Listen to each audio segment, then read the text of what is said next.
మన ప్రభును రక్షకుడైన యేసుక్రీస్తు నామంలో మీ అందరికీ నా హృదయపూర్వకమైన వందనాలు. ప్రైజ్లార్డ్. హల్లెలూయా. ఈరోజు వాక్యము మీకా గ్రంథము 6వ అధ్యాయము 8వ వచనం. మనుషుడా, ఏది ఉత్తమమో అది నీకు తెలియజేయబడి ఉన్నది. న్యాయముగా నడుచుకొనుటయు, కనికరమును ప్రేమించుటయు, దీన మనసు కలిగి నీ దేవుని ఎదుట ప్రవర్తించుటయు ఇంతే కదా యెహోవా నిన్ను అడుగుచున్నాడు.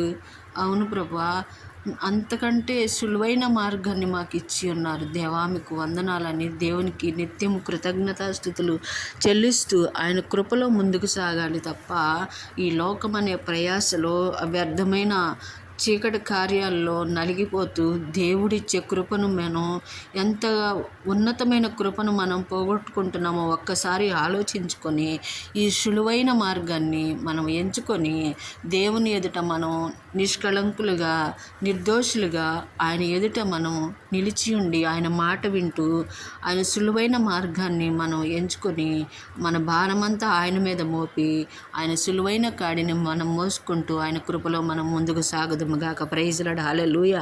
అట్టి కృప దేవుడు మనకు అనుగ్రహించునుగాక. ఆమేన్.